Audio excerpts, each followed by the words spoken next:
कृतिं परमामभयां वरदां नररूपधरां जनतापहरां शरणागतसेवकतोषकरीं प्रणमामि परां जननीं जगतां गुणहीनसुतानपराधयुतान् कृपयाद्य समुद्धर मोहगतान् तरणीं भवसागरपारकरीं प्रणमामि परां जननीं जगताम् विषयं कुसुमं परिहृत्य सदा चरणाम्बुरुहामृतशान्तिसुधां पिबभृङ्गमनोभवरोगहरां प्रणमामि परां जननीं जगतां कृपां कुरु महादेवी सुतेषु प्रणतेषु च चरणाश्रयदानेन कृपामयि नमोऽस्तु ते लज्जापटावृते नित्यं शारदे ज्ञानदायिके पापेभ्यो नः सदा रक्ष कृपामयि नमोऽस्तु ते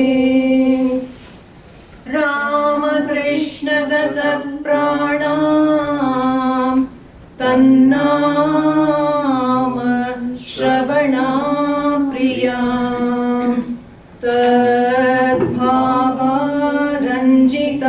तद्भावारञ्जिताकारां प्रणमामि मुहुर्मुहुः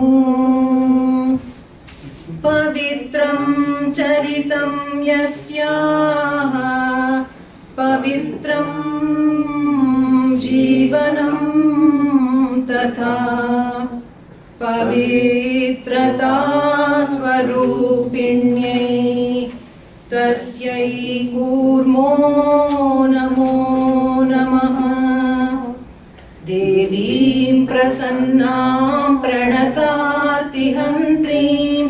योगीन्द्रपूज्यां युगधर्मपात्रीं तां शारदां भक्तिविज्ञानदात्रीं दयास्वरूपां प्रणमामि नित्यम् स्नेहेन बध्नासि मनोस्मदीयं दोषान् शेषान् सगुणीकरोषि आहेतुनानोदयसे सदोषान् स्वां के गृहीत्वा यदिदं विचित्रं प्रसीद मातर्विनयेन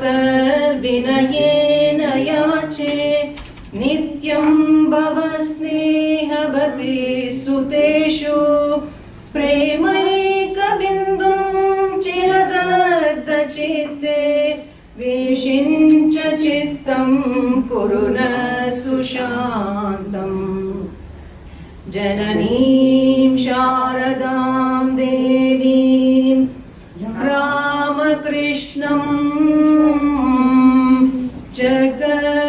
जगद्गुरुं पादपद्मे तयोः श्रुत्वा प्रणमामि मुहुर्मुहुः प्रणमामि मुहुर्मुहुः प्रणमामि मुहुर्मुहुः।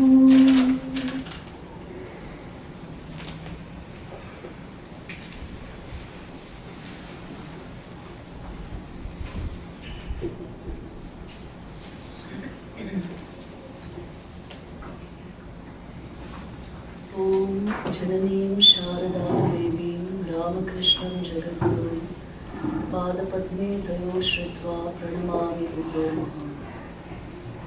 ॐ जननीं शारदां देवीं रामकृष्णं जगद्गुरुं पादपद्मे तयो श्रुत्वा प्रणमामि मुहुर्मुहुः।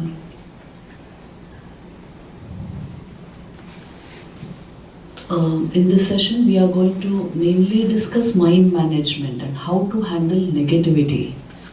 Because as he rightly said, we are successful in everything we took up, isn't it? By God's grace, we have done well. You have done well.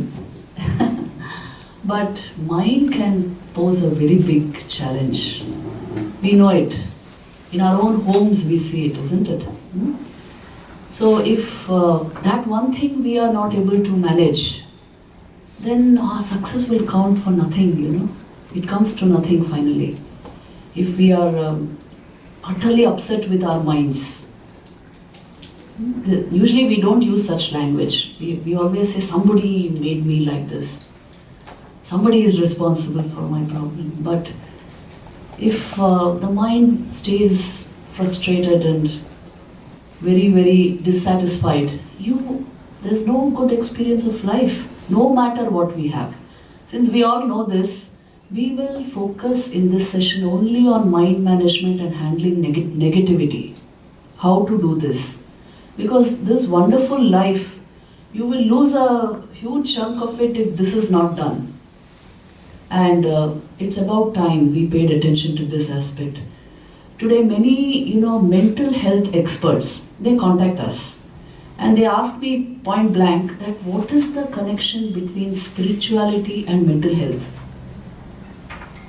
What is the connection between spirituality and mental health, and how do our thoughts affect our neurobiology?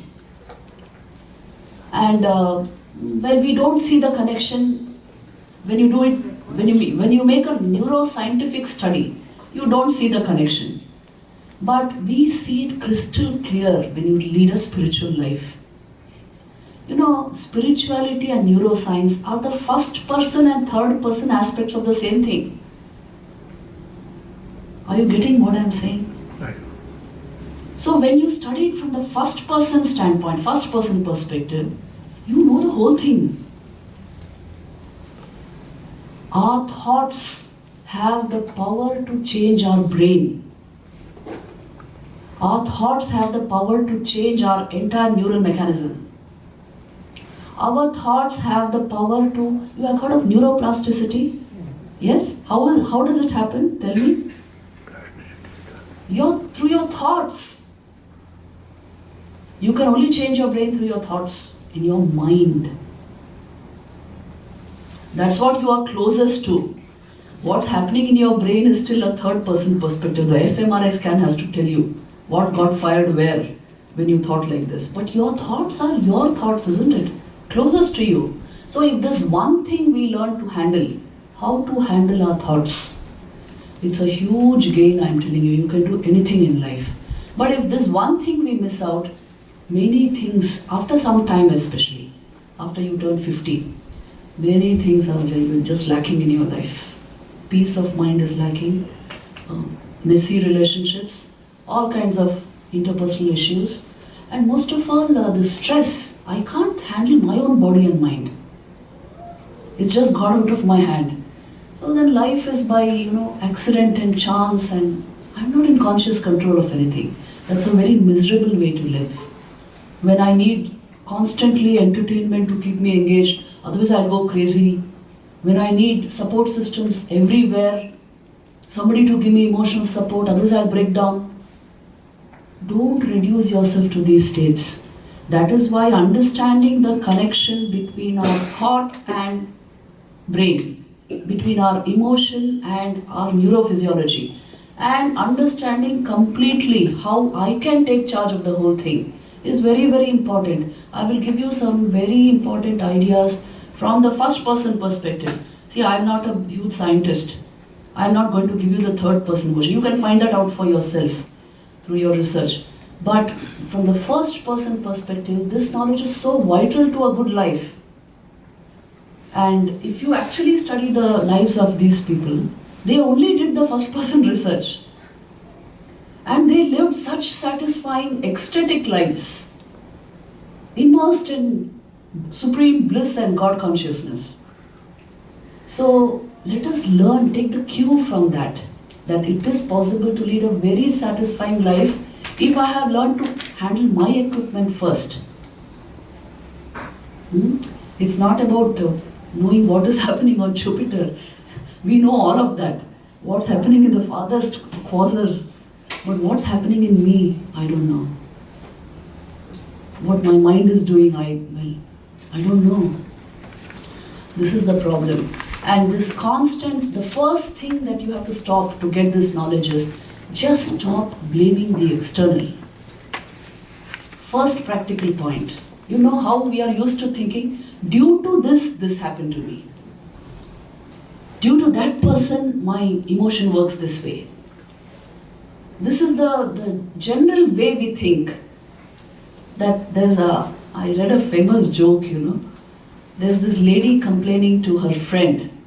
And she's saying very, very dramatically, she's saying, for years I wondered where my husband spent his evenings. For years I wondered where my husband spent his evenings. One evening I came home early and there he was. He was right there. You were the one who were. So we are like that. Reality is as it is. But our interpretation is, it can be very different. Because the mind is not stable. Mind is not in my hands. It's doing all sorts of things. So I will only blame the external. So first thing is you stop that. How will I find the solutions to these issues? Through myself. By diving within myself. This is all that we should care for and see. Because if I am very stable within myself, no matter what is happening around me, it will not touch me too much. Look at her life. Have you read her life? It was like that. All sorts of half crazy, full crazy people around her, insulting her. Mother Sarada's life is a real example. All kinds of idiots around her. And yet how she maintained her composure, how calm, balanced and mature she was. And she radiated divinity. She transformed all of them in no time.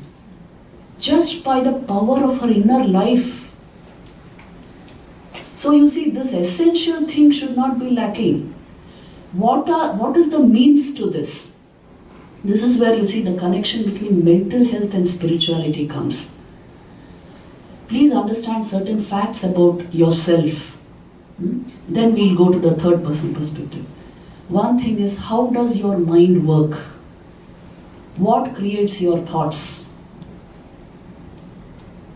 Then, first thing I will tell you is the basic exposures you have throughout the day. You're constantly seeing things, hearing. So when you repeat them, when you are constantly in touch with something with your senses, they become thoughts in your mind. Isn't this true? You saw a movie today, over the next 1 week, the movie got replayed in your mind.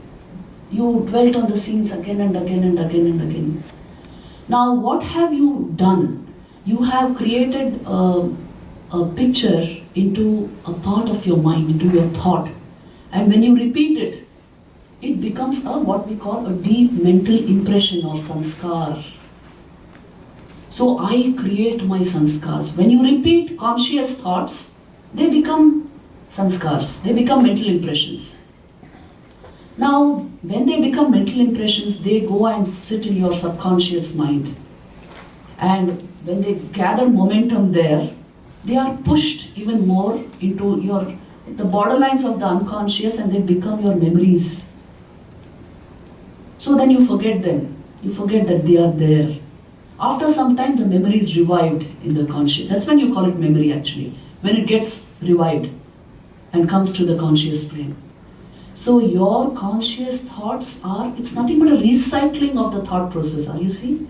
Your own thoughts, based on your sense information, data. So the thoughts you create in your mind go into the subconscious, become your sanskars or mental impressions. After some time, they go further in, they become your memories, then they fructify on your conscious plane. So your memories are constantly creating your next thought world, thought cycle. Now, how do you change this scenario? Just concentrate on what's happening in your inner world.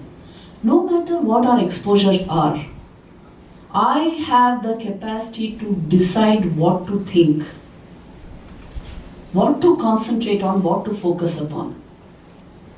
If I focus upon the unessentials, the emotional melodrama of our life, where my ego is exaggerated or finds a good place, I usually focus on those experiences which feel good, which boost my ego.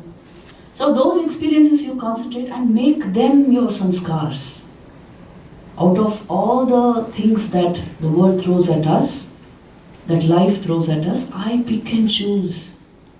And whatever helps me, do these things, feel good, boost my ego, and I convert them into my inner life. So if here you place a few filters and change these state of affairs, which means make your philosophy of life a little spiritual. I will concentrate on the essential good things, spiritual things of life, not on boosting my ego. I will concentrate on some high ideal and not on making myself feel pleasant and good all the time. If you just have this little bit of shift in the philosophy of your life, you will gather those experiences which are far more refined, elevating, ennobling, which make you feel really good.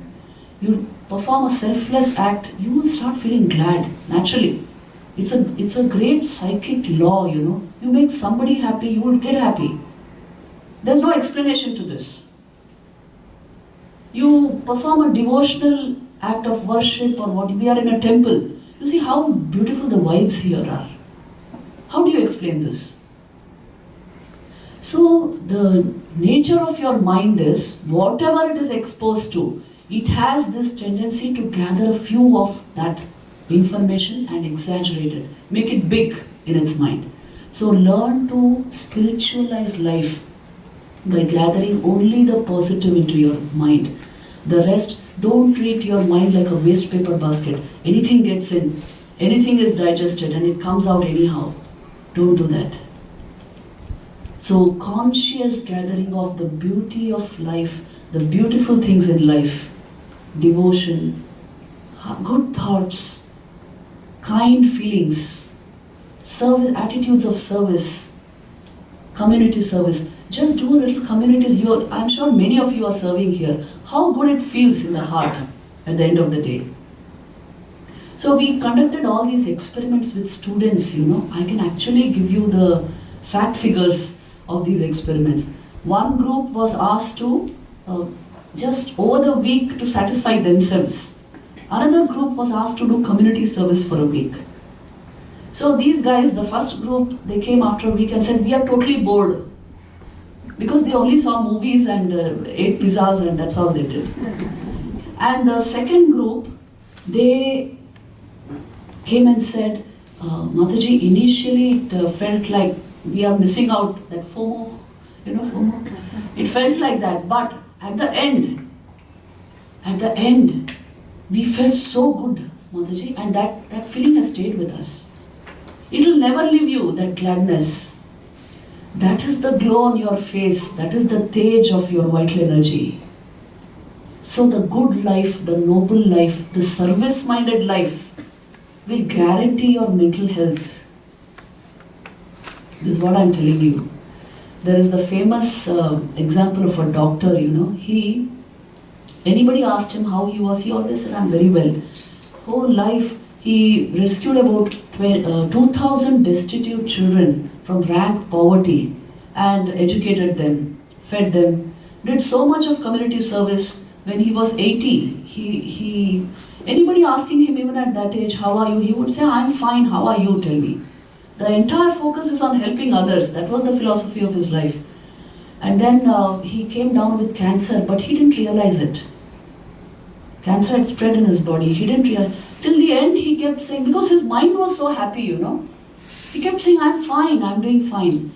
And when he passed on, everybody was full on, everybody was so sad. And they found cancer had spread in his body, but he himself never realized it because his mind was so glad always. So there is a way to tackle the problems of life. You must take care of your mind. The body will automatically be taken care of.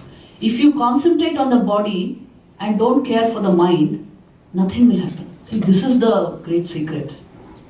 If I concentrate only on the body and didn't take care of my mind, didn't take care of the impressions I gathered there, didn't take care of my sanskars, what I converted into my memories and mental impressions, then I'll be in a real soup after a few years. Because mind affects body. Diseases are psychosomatic in nature. I don't have to explain these terms here, I'm sure. Your mind affects your body.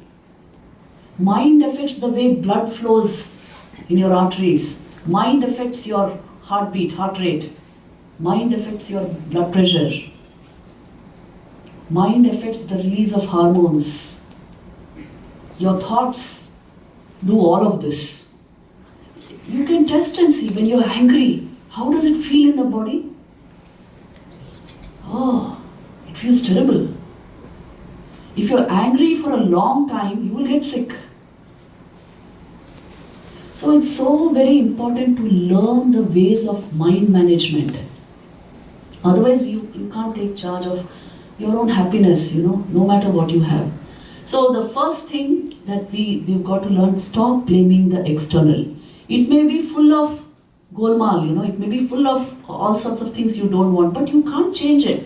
If you want now your kids to obey you or function the way you tell them, well, that's not going to happen. You know it.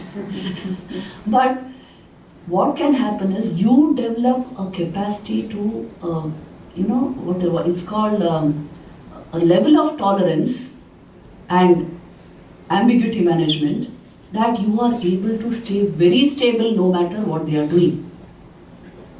And in that position, when you tell them something, it even affects them very positively, Yes, when you are very stable yourself, and then from a exalted state of mind, if you tell them something, it will suddenly change them.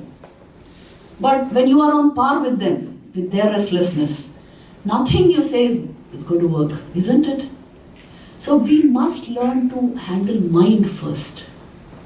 That is the most important thing. Stop blaming the external. Understand that your sense impressions and memories are creating the thoughts of your mind. Now, how to change these? I will change the philosophy of my life. The priority of my life will be something spiritual, devotion to God, service-mindedness, love and community service. Not gathering, I have 4 cars, but my neighbor has 5, so I will have 6. That cannot be the aim of life. So these are simple tips I am giving you, but they work magic in people's lives. This is the second point. The third point I want you to know is, if you are really intelligent, you will have emotional maturity. Because if there is no emotional intelligence, whatever intellectual acumen you have will go down the drain. What does emotional intelligence mean? I have the perfect capacity to have only positive emotion, no matter what my circumstance. See, I'm again pointing out to her life. She never lost her temper or paid back to anybody who ill-treated her. And there were all these cranks around her, I'm telling you. If you read her life, it appears really like it's an object lesson for her, for us to learn emotional intelligence. How is it possible for a person not to react and only react positively in such a situation? It is because her mind is so stable and her emotion is so sweet that it cannot exude anything but that fragrance. Now, this is a spiritual attitude. This has nothing to do with She remained in touch with God consciousness. So she exuded that fragrance everywhere. So if I don't develop my inner life, my meditative life, my life of what I told you, kind and concerned service of others, I will not develop this depth and sweetness of emotion which then I can give others in any situation. Especially in a family, you will have to develop the capacity. The family is meant to teach you that. Have to develop the capacity to handle everyone beautifully, sweetly, to accept everyone as they are, not as you want them to be. For that, the sweetness of your emotion is the most important thing. That is what a mother means, isn't it? We are all, whether we are men or women, we are expected to be mothers in the family. Mother-like attitude, and it will change the child. Any other attitude will not work. So, how to manufacture this? If I have a level of emotion so pure and high and refined that no matter what is being thrown at me, I can exude that, I can throw that, then I can definitely keep the family at peace, I can make those changes. This may appear very hard for you, but it is not that hard. If you have developed the inner life, the spiritual life, because then you know your priorities, your heart is somewhere else. From there you are getting the energy to do all this. It's not an exchange or investment in the external. The spiritual is not that, isn't it? You have developed yourself in such a way, cultivated your inner life in such a way, you are sweet no matter what, because that's your nature now. So this works magically in a family, if at least one person is like that, isn't it? Otherwise, that billiard ball thing is always there, keep clashing, and then you get tired of it after some time. Family is meant for the all-round growth of every individual. If that is not happening, what's the point? So it depends entirely on your inner life, how you have cultivated your... Most people don't have an inner life. That is the problem. The other members in the family are not the problem. I don't have an inner life to strengthen me. That is my problem. So develop these little things at home. The power of meditation. It will keep your mind always calm and stable, no matter what. If you can't still your mind, you will kill your mind. I'm telling you, if you can't still yourself and taste the joy of meditation, life will just attack you from all sides. It is the power of meditation which gives you the ability to remain calm and stable always. So meditation must be made a habit. Fourth point is that just like how emotional maturity is required, meditation is required. What is meditation fundamentally? It is not about my thoughts. It is about emptying mind. It is about removing thoughts from your mind. Then what remains? You go to sleep? No. Awareness remains over. If you truly meditate, you will become intensely aware without thoughts. That is meditation. Yogastu chitta vritti nirodh. It is the stopping of the vrittis of your mind. To what effect? Tada drashta swarupe avasthanam. So that the witnessing consciousness goes back to its source. You become fully aware. If that is not happening and you are falling asleep, that is not meditation. So take care of this. Meditation will make you fully conscious, fully aware. And you know, awareness without thoughts is the source of strength, mental strength. It's the source of all balance. So, are you able to generate this state every day? Then life will become beautiful, magical. Otherwise, the external rules again.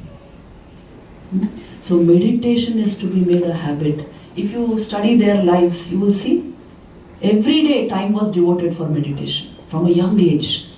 Of course, Thakur and all lived in the state of samadhi. Why is this important? You want to taste life, isn't it? The real taste of life. Please understand these equations. Life means the vitality of your being.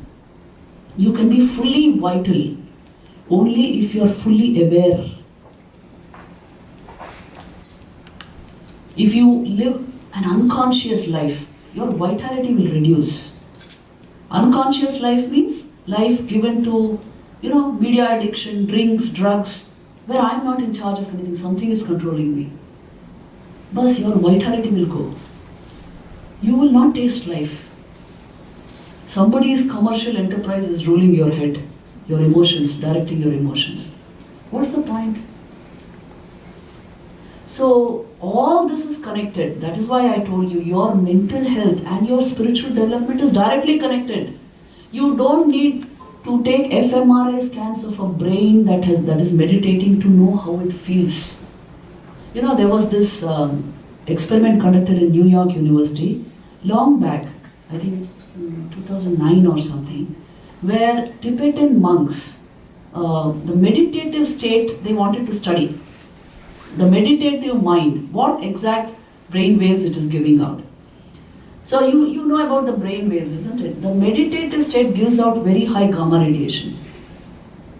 Now, when they subjected these monks to a lot of electrodes were fixed, and they were all elderly monks who were used to lot of meditation. When they went into the meditative state, you know how they went? Just one thought of loving kindness they had to think of it, and they went into the pristine, pure state of meditation. And the entire prefrontal cortex on the scan, it ignited. And the neurophysiologists who were taking the scans, they said, this guy is the happiest man in the world. No doubt. Because his entire prefrontal cortex has ignited. The gamma radiation is so high. The state of meditation. They even rated it on a rating scale from 1 to 9, the level of happiness they felt within themselves. Imagine, it was a felt bliss and a vivid experience for them. Because it's a first person experience. They are feeling it. And the third person perspective also is very clear. It showed very high level of happiness and an empty mind. So try to understand, you are capable of these states. You are perfectly capable of these states. I teach neurophenomenology in some universities. Neurophenomenology is that science where you track first person perspective and third person at the same time. So you know what you are doing and your brain is doing at the same time. When you track these two together, you see an interesting correspondence between the two. So through meditation, you can feel these states yourself. I can give you the instance of Sri Ramakrishna's life. When he went into high states of ecstasy, samadhi, his face appeared like it would crack with happiness. Such a blissful aura he had around him. And all those who were around him experienced something of that state. You just have to look into his eyes to see they were swimming in bliss, and you would be touched by that bliss. And one day somebody asked him that, how do you feel exactly in the state of samadhi? And he said, if you released a small fish which is in a pot into the ocean, how it would feel? Something like that, he said. There is no mistaking consciousness when it is pure. You know who said this? It's not my statement. It's a statement of Ramana Maharishi. There is no mistaking consciousness when it's pure. You can taste that state of pure awareness by yourself. All these temples, this worship, everything is meant for you to taste that. You know, all worship forms of Hinduism, they are meant for that. So what is the point if we do all this and miss out the essential? God is happiest when you do it yourself and it happens within you. So this first person research methodology is what is meditation actually. And if you practice it every day, it will help you grow from within. The meditative mind is the most intelligent mind. It develops your intelligence like you can't imagine. It's a different order of intelligence. It doesn't fall into the 9 categories which you study in college. It's a intuitive, today it's called existential intelligence. It will show you the bare truths of your existence, the feel of your being. If all this is not there, no, really I'm telling you, the mind will mess up with life, with your life. Because it never touched its reality, you know, its foundation, which is awareness. It never got to touch that. See, a child which has never lived in its home, how will it behave? It never got a home. Your mind is behaving like that. So it's always dissatisfied, no matter what it has. Always frustrated. Always messy. Your home is in the self. It's your heart, your being. It never touched that. So it is doing all these antics. Crying at everything. Shouting. Yelling. So meditation, if you have not got used to meditation, you are not yet living life. It's like that. That's the equation. So you see 4 points I told you. All this, what will help you culture all this? The spiritual practice, sadhana. जिस जीवन में साधना नहीं, वो जीवन ही नहीं है. Where there is no sadhana, where you don't put your foot down and say, I will do this on an everyday basis. I will not give the reins of my life into somebody's hands. The remote control will be in my hands. Until you say this, you will not lead life as it should be led. So your life, if it is to be in your hands, there must be some amount of sadhana. Sadhana means this: I bring my vitality, my mind into a level of control, a level of regulation. It's so regulated, I am able to get the best experiences of life. Commit yourself to this and then see if mind management is a problem. Your mind will sparkle with intelligence. You know, the beauty of yoga is yoga yogena jnatavyo yoga yoga. It will itself teach you everything you need to know. Your own mind teaches you. Your mind is your guru. But an uncontrolled mind is a real terror. It can lead you anywhere. That's why the mind can create a heaven out of hell and a hell out of heaven, isn't it? Check and see. So life is like that. It is entirely up to your mind. You know, in Vaishnava initiation, they always say this: everything the Guru gives you, but at the end your mind. Mana eva manushyana karanam bandha mokshayoha. It is the cause for your bondage and the cause for your liberation. The cause for your happiness, the cause for your misery. The cause for the beauty of life and the cause for the misery of life. How you handled your mind, what you fed it with, what you converted into sanskars, that is what matters. That's why you see every day how much time do you spend in all this? A little spiritual culture. If you're really intelligent, you will culture this. Otherwise it's okay. Mediocre life, okay, what to do? Reins in somebody's hands. Better select a good person and keep to handle my life. That's all you can do. So if we are truly intelligent, bring spiritual culture into your homes, into your family. If you do it intensely, you know, As parents, if you do it intensely, the child will pick up. If not now, after 10 years, he or she will pick up. You can't force anybody. In this country, you can never even tell anybody.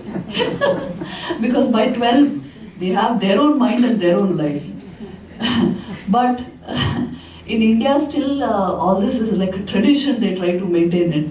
But here you can't do all that. But at least if you are doing it intensely at home, the impact keeps falling because he's seeing you, no? The child is seeing you. So it will keep falling on him. And naturally, one day you will see he feels the truth of this. At least he will say in his life, oh yes, my dad used to do it. My mom used to do this. He'll feel proud of it. So bringing spiritual culture into your homes is very important. If you keep Ramayana in your home, some level of exposure to your children, you don't have to teach them relationship psychology tomorrow. They will learn it automatically. They will learn values automatically. Isn't there a connection between mental health and spirituality? No, but you want $1 million research to prove this. You don't want to listen to us. This is what they are doing in India also, I am telling you. But it is so obvious that, I offer courses in IIT Delhi. Every semester there's a course. It's all on YouTube. It's called like Science of Happiness and all mind management, all this. So at the end of the course, they all say, Mataji, we don't need that third person research. It is pretty obvious that we can't do without this. So take care of your mind. See, there are techniques. Today morning I spoke of Gayatri. That mantra is a huge way of handling your mind. These worship forms, they are now, if you are engaged in a small puja, at that time your vritis are all divinized. Isn't it a gain? What God gains we don't know by your puja, but you gain a lot. Yes. You do it with devotion, your mind is renewed, your energies are get renewed. So bring all this into your life and get the real taste of life. Why should you lose on all this? I'm telling you. I have seen people who, actually speaking, we don't have anything of the world, nothing worth mentioning. But we are so happy within ourselves. How? The vitality has been kept at a pitch. It translates into awareness in your system. You're deeply aware. Awareness is bliss. Sat Chit Anand means this. Sat is Chit, Chit is Anand. So you must learn to become independent of circumstance and things and people. Then you welcome them into your life. But not that, I can't live without you. Can you trust the idiot who says, I can't live without you? I'm asking you frankly. If he's so unstable that he can't live without you, how can you trust him? You trust your life with him. So if somebody can say, I can do very well without anybody, yet I welcome you into my life. Because I want to share my joy. That's a really mature attitude, isn't it? That's a reliable person. So all this cinema culture which teaches you, I can't live without you, look at it closely and see it for yourself. You must think clearly. It will come only through meditation. A person who is not stable within himself can never bring stability to another life. So first, the inner life. It is part and parcel of education. Today, these courses are not special courses, electives. No. Compulsory, mandatory to every life. Because if I can't handle my mind, but I can handle every machine on the planet. I can go anywhere, but I can't peer into my mind. Then that's a serious problem, I'm telling you.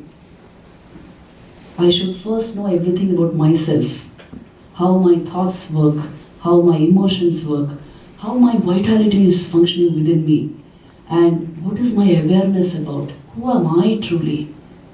Then I will know who you are and what the world is about. So this was part of Vedic culture.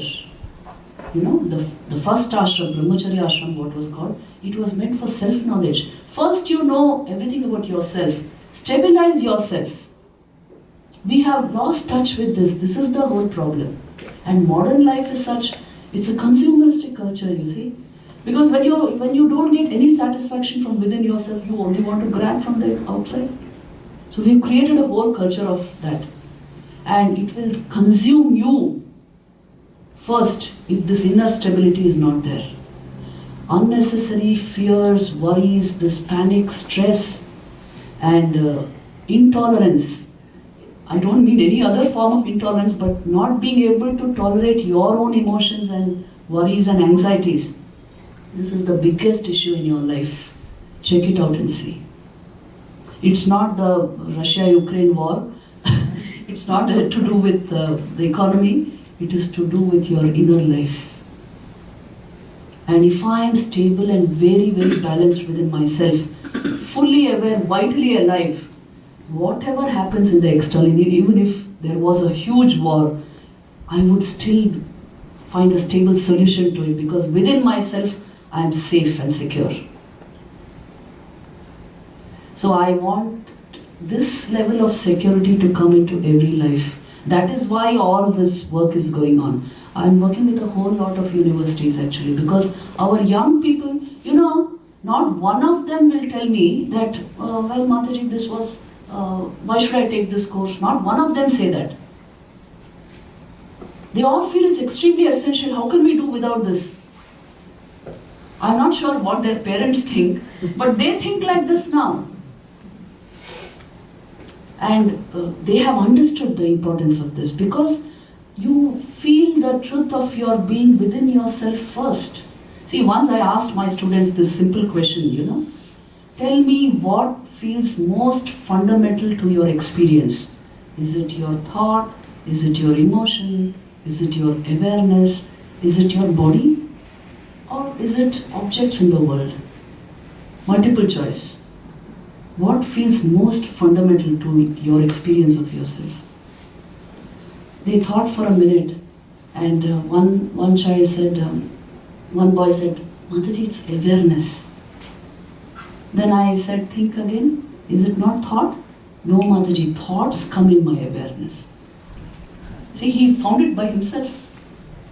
And then they all said, yes, it is awareness. This is Vedanta. Vedanta is in the very structure of your experience. You don't require a book to teach you Vedanta. That the fact that you are conscious is because there is consciousness within you. You are the consciousness that makes your mind conscious.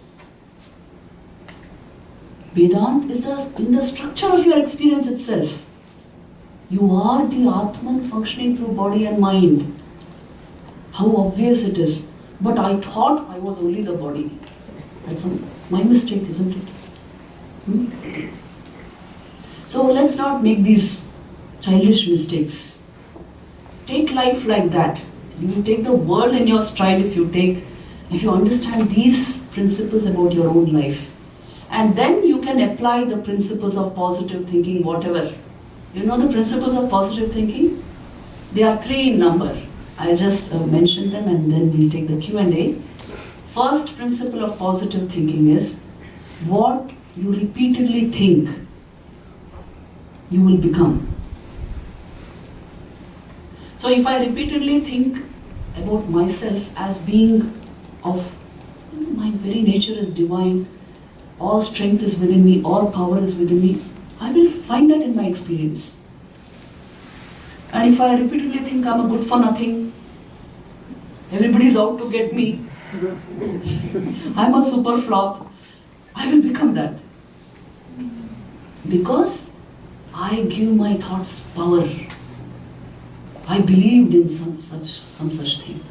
So what you repeatedly think, you will become. Second principle is, what you repeatedly feel, you will experience. It may not even be true, but you will experience it.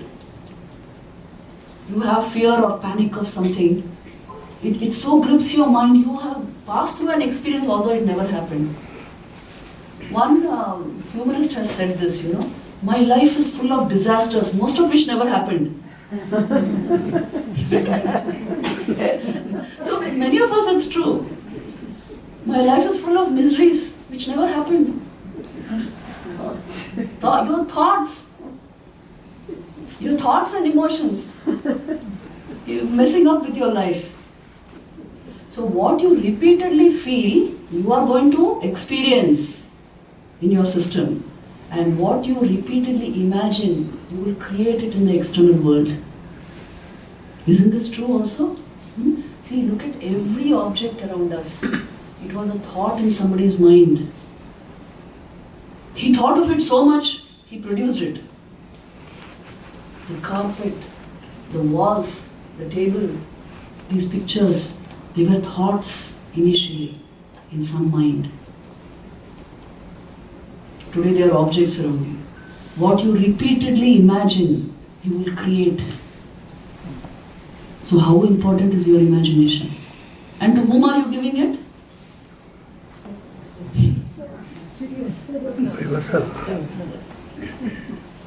You are allowing the external to manipulate all of this. How will you be at peace? So please understand, the inner life has to be cultivated. It's a constitutional necessity. It's not a choice. And the state of pure awareness is your default state. It is not a special state. You have to cultivate it, invent it through meditation. It is your default state. If you empty mind, you will find yourself to be that. So cultivate the inner life, that is real maturity in life. And all of these points which I mentioned, what did I mention? First, stop blaming the external. Second is the importance of mind management and its techniques. Third is emotional intelligence and how to manufacture that. And fourth is meditation, the power of meditation. Fifth is bringing those habits into your homes. Not just in temple Sunday talk, we discussed all this. So if you do this much, your mind will be in your hands. What can be more joyful than that? That is the fulfillment of worship. Devam bhutva devam yajet, they say. You know, the godly can worship God. So first the mind should become godly. These are the ways to do it. And you get the real taste of life. The real thing. Okay, let's end the talk here. We'll take up your Q&A. Yes. I want to ask about meditation. Everybody now has a programmed meditation with a yoga mat in Yes. particular time. When I do puja, silently after lighting diya with closed lips, I chant something inside for 10 minutes, 20 minutes according to my time. That is meditation enough? Yes, why not? Why not? Yes. See, what is meditation? It is about making the vrittis of your mind sattvic, so sattvic that they dissolve and the luminosity of your awareness remains. You can do it through puja wonderfully. Yes. Puja will culminate in the meditative state, no doubt. So don't give up on these things. You know, Yes, ritual yes. is meant to condition the mind towards the highest. Yes. Why should you give it up? Yes. We should not become so over-intellectual that we don't take such aids. Yes, many people are like that, you know, they only will do that, think that, and then nothing else actually in practical life. So don't do that. And another thing, what you all taught now, somewhere I read inner engineering are both same. Inner engineering is Sadhguru's special That's technique. all. I didn't want to mention the name. Yes. Are both the same? Well, I haven't read that. Okay. I just talk about what I have known through my Okay. spiritual journey, and I try to make it as practical as possible to people, Yes. where you can practice it actually. No use knowing many things in this, you know, it's not information, the data-based inquiry that we want. We want to do something in everyday life that the life becomes sattvic and capable of experiencing these things. So it will naturally be, there will be similarities because he is also a yogi. Yogis all speak same language. Because the inner experience will be the same. They just cater differently to different public. Yes. Put it a different dress. That's it. Ekam Sat. Vipra Bhuta. Yes. Yes. Can you elaborate the emotional intelligence? Like that? What I understand is like it's a positive thinking or positive reaction. Yes. Or it's something else. Yes. Emotional intelligence is the most important form of intelligence. Because I told you that lacking, all other intelligence just falls away. What is emotional intelligence? Capacity to keep your emotions positive. What is positive emotion? See, emotion is nothing but a thought with feeling. Now, we leave our thoughts thinking that what the thought is about should guide the feeling about it. No such thing. In emotional intelligence, you are taught to manufacture the feeling within yourself and superimpose it on the object. What do I mean by that? See, a beautiful looking rose will make you very happy. Suppose the rose is crumbling. It doesn't evoke any emotion within you. But if you have the memory of a beautiful rose and if you have a beautiful emotion in your heart, you will say, oh, this rose must have been so beautiful. Isn't it? Emotional intelligence will teach you all that you require to know about life. It will teach you the difference between love and attachment. What is the difference between love and attachment? See, if I love a rose and if I am attached to a rose, how will I behave differently? Tell me. If you are only attached to the rose, you will pluck it and wear it. If you love the rose, you will water the plant and make it bloom fully. You like to watch it. You love it for what it is, not for your purposes. Isn't it? So in human relationships also we do this. Attachment means he or she should become as I want him to be. Otherwise how? What's the point? What's the point in bringing him to the world? What's the point really in arguing like this? So please understand, in attachment you will destroy the relationship. You must be detached to love. The words may appear harsh, some people get frightened with detachment. How will I run my family if I am detached? You will only run your family if you are detached. Otherwise you want everyone to be like you and to do what you say. And you want to be the dictator actually. But you don't want to use that word. Actually, practically that's possible after we become seniors. Because after we become seniors only...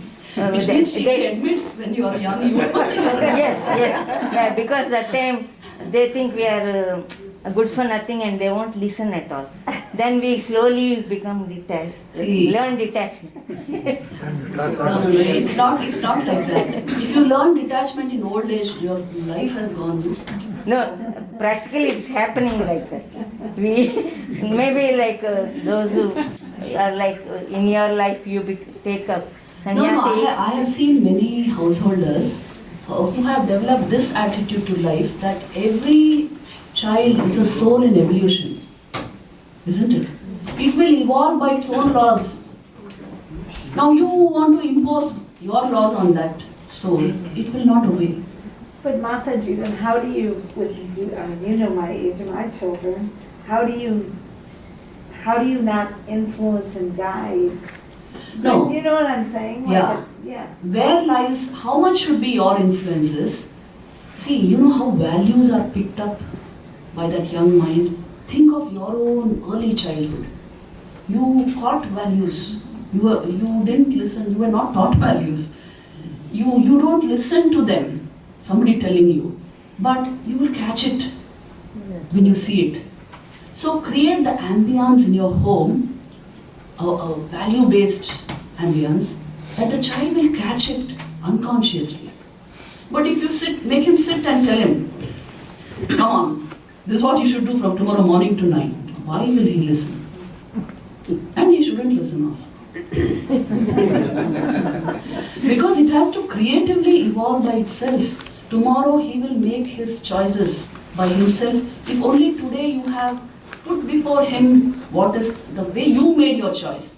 If he saw that, you kept Shreyas rather than prayers. If he saw that much in your choice, tomorrow he will make the right choices. Leave it to him. That's why, the only responsibility of parents is to give this influence, this much, that he sees some ideal in you. More than that, you really can't do anything.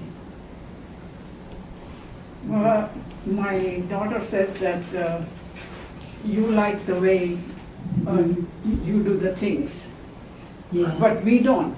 Yeah. And that is something that I always think that how do I relate to that and how do I give up? Because all around the years I've lived in one, one way, and now this girl is like older and telling me that you like things in your way. That's what I was saying. No, all children do that. They will say, oh, you like it your way, and I'll do it my way. So give them that space. See, that child, Yeah. and she will also respect your space. Oh no, they Yeah. do. They Yeah. do respect. Yeah. But that this is the thing that happens Yeah. time to time. Oh, mom, you're doing so many good things, but you like your way. Yeah. I have a question. Yes. See, we live in this capitalist world, right? Capitalistic society, and like supposing you have a spiritual path, like you have ups and downs. Yes. Like sometimes you feel very spiritual, your path is going very well, then suddenly it dips, you are not motivated, you have problems in this material world coming onto you. Yeah. How do you balance your life so that you continuously keep yourself motivated in the spiritual path, Yeah. and balance everybody around you? To keep yourself continuously motivated, you must have these influences falling on you continuously. That's why satsang is. Today you have lots of satsangs from YouTube. Everybody is doing that. In the remote corners of the world, of today's world, the YouTube is the gati. They tell me that without that now we can't live. Because every day some form of that influences, you should keep hearing, or even when people are driving, when they don't have time, they keep hearing. Some such thing you should keep, which constantly drives the mind towards this. That is very important. Otherwise, The thing is, we don't have a personal guru, like access to somebody who we can. no, even if you had a personal guru, he is not going to be in your life all the time. Because there are so many people and the gurus are less. No, it's not that. It is actually, you see, he is a guru who makes his disciple also independent of him. Isn't it? You must learn to balance yourself by yourself. And for that, for this motivation to be perpetual in your heart, learn to turn to the source and keep in touch with these things on a daily basis. That is definitely recommended. Some form of small ritual at home also can be introduced, like Aarti, many families do this. So all the children have to stand, only Aarti time they will be there. So some impact falls on them also. And you also have some way of connecting, at least you know that is the aim of life, that is the goal of life. Somewhere that thought will come up. So it will keep you going. And of course life's challenges, you can face only when the mind is in a happy state, isn't it? So how to keep the mind? Happiness is a huge science, I'm telling you. Learn the essentials of it. What makes us happy? What actually makes us happy and independent of objects? So if you can find that out for yourself, you will invent ways to keep your mind like that. So it all starts with the thought, right? Yes. And then you have to develop and Yes, but I would say the meditative thought, the thought you get after your spell of meditation will be the most mature ones. Until they get diluted by the everyday activities. Life. Okay. Yes, my question is, my grandson, he is only 4 years old, 4.5 years. And when I go to my puja, I give the arti, ashirwad, like that. He was looking, but he wanted to flew that, like a candle, like a birthday candle. But he never did that. Yes. I told no, I take out from, no flu. After some days, some months, not every day, my youngest son, he had 2 kids. A small one is obey, looking what my brother is doing. But they never touch it. Yes. Because I'm scared about they're going to touch and burn their hand. But they never. So one day I forgot to blow that. It was burning and they come and open my door, come inside, they are looking, but they do not blow that. So they are trying to play there. This is surprise to me. This is wonderful. I'm so happy. So what is that? Child is such a sensitive thing. Oh, child is the father of man. They have a lot of sensitivity. Only thing is we don't culture it, and so over time the mind can go in different ways. Children are very sensitive. Even animals are so sensitive. Where we perform Aarti, we had a dog. He would come and stand. Aarti time. Yeah. Who told him now? Nobody told him. He doesn't even know what Aarti is. But he'll come, something is going on, something divine there. And they like that. They like that. They like their blessing. That is, they remember me when I go. Their grandma. Exactly. See, these sanskars are more important than the bank account you will leave for your son. I'm telling you, because this will teach him about the inner life, about the stillness that his mind is capable of, about devotion to God.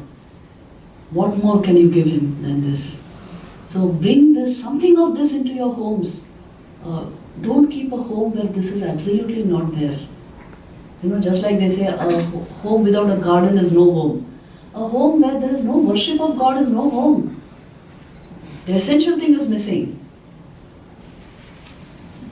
So stick to it. Bhagavad Gita, many people keep Bhagavad Gita in their homes, and at some point your child will see it. What is there in that? When he's a teenager, he will see it. And he will understand it was something important kept at home. So the reverence you will show for these things will impact the next generation in a big way. Isn't it? Yes?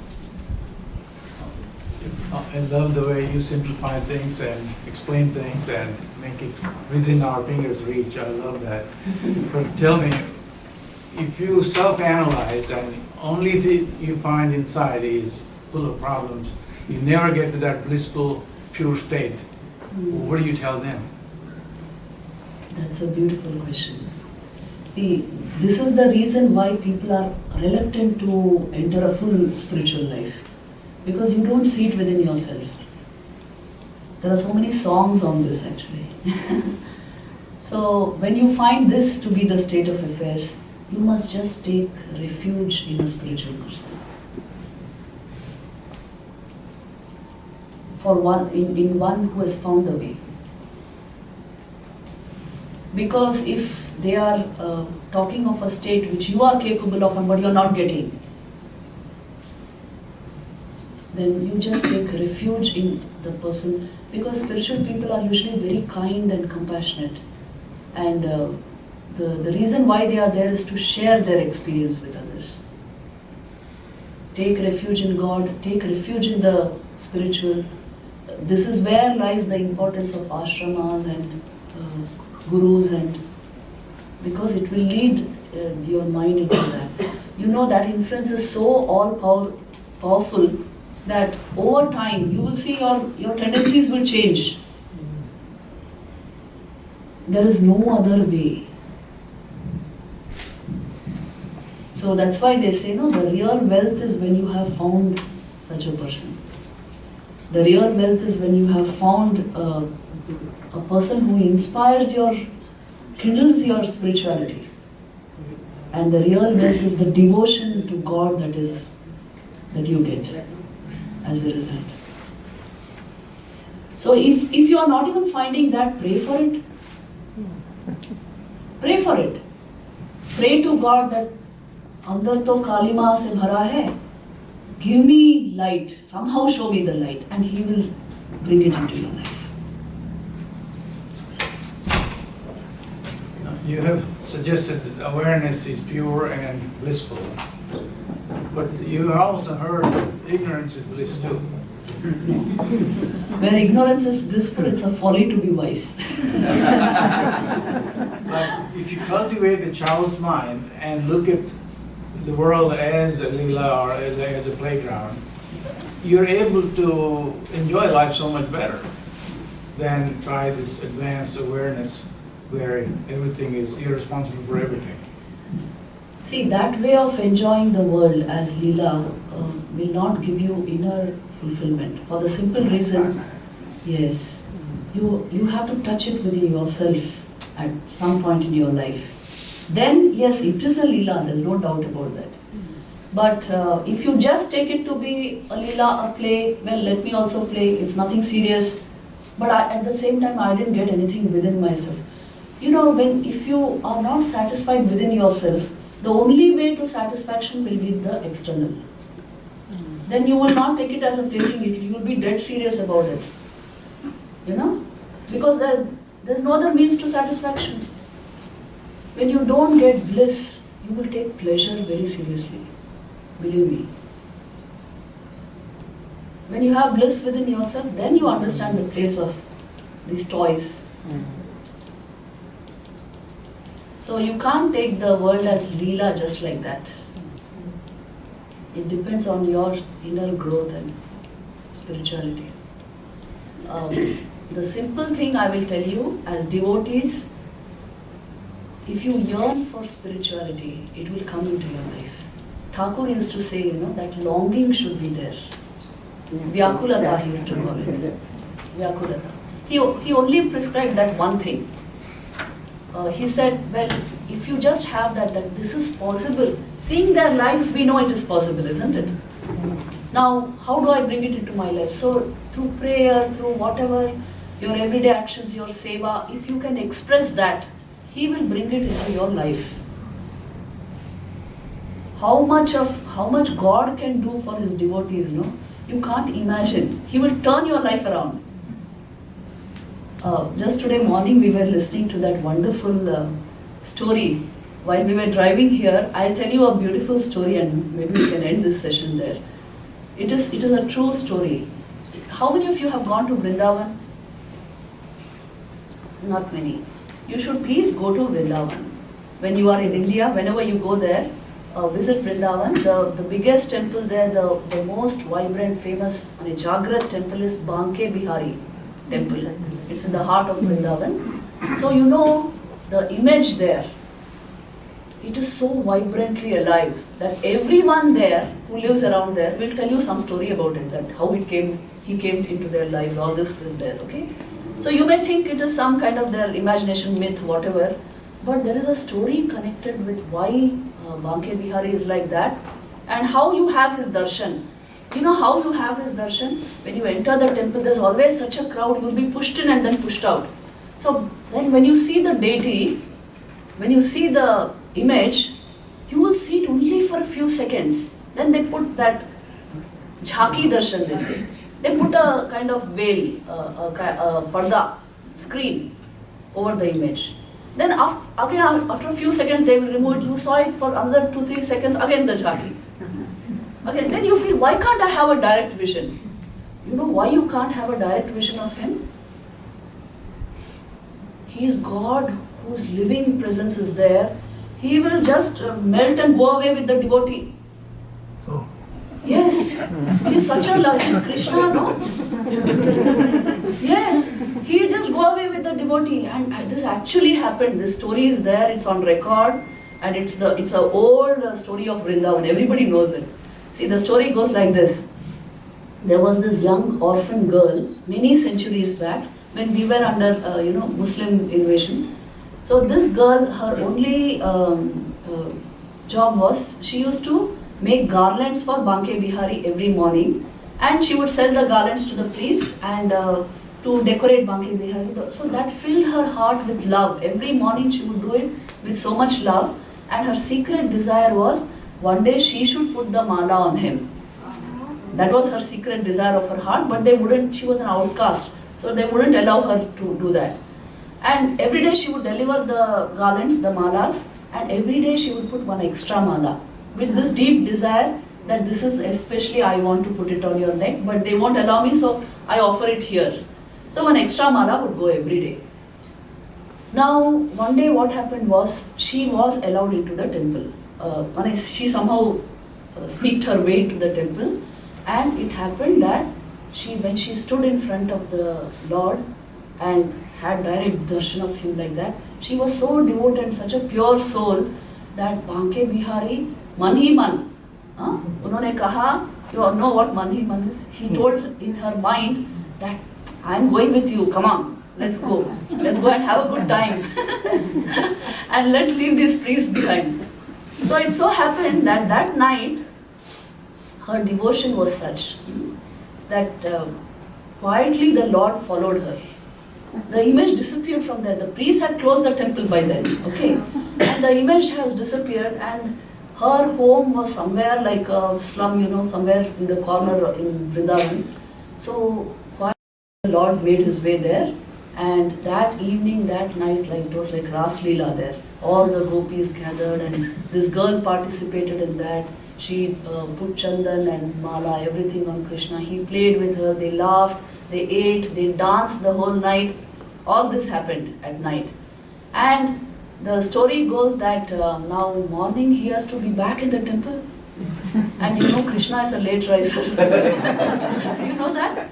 In Vrindavan he never wakes up on time because night he is doing Ras Leela, no? So always he gets up, the temples there open so late. When I went to Vrindavan first time, I thought this pandas doing. They must be getting up late and putting it on the ground. But actually he doesn't get up. Which is not a very good example. But he does that there. So morning now he didn't wake up. In the story also he didn't wake up. And all those temple priests raised an uproar. The murti is not there. Where did he go? Somebody stole. Then they saw footsteps in the clay there and leading to her home. So they came there and knocked at the door.